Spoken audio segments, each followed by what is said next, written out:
इयत्ता 4च्या उपक्रमशील वर्गामध्ये तुमचं पुन्हा एकदा स्वागत। आज आपण भाग 2 मधील चवदार तळ्याचे पाणी या ठिकाणी कविता पाहणार आहोत। या कवितेचे कवी आहेत अनुराधा साळवेकर। चवदार तळ्याचे पाणी, चवदार तळ्याचे पाणी, नवशक्ती मानवा आणि नवशक्ती मानवा आणि चवदार तळ्याचे पाणी, चवदार तळ्याचे पाणी, या शक्ती मागे मूर्ती, या शक्ती मागे मूर्ती, भीमकाय देई स्फूर्ती, भीमकाय देई स्फूर्ती, जणू मुक्यास दिगली वाणी, जणुक्यास दिसली वाणी, चवदार तळ्याचे पाणी,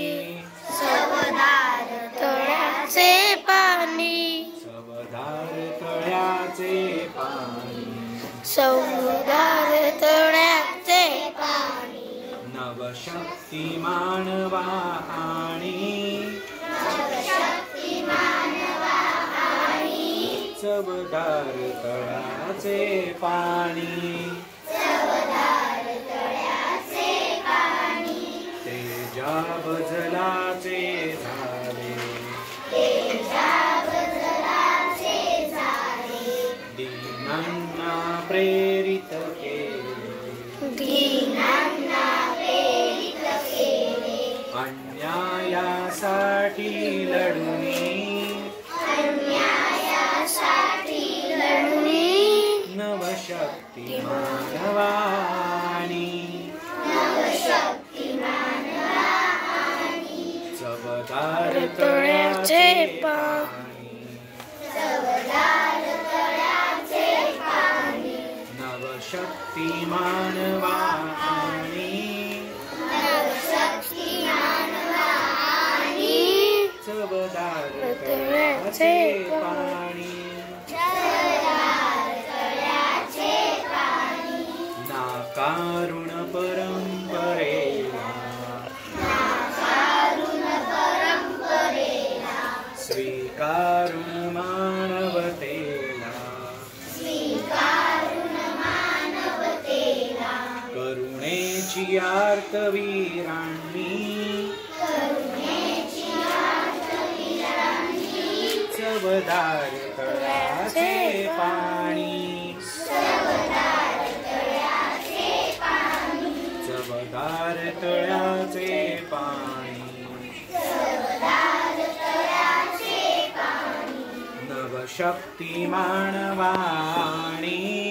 नवशक्ती मानवा आणि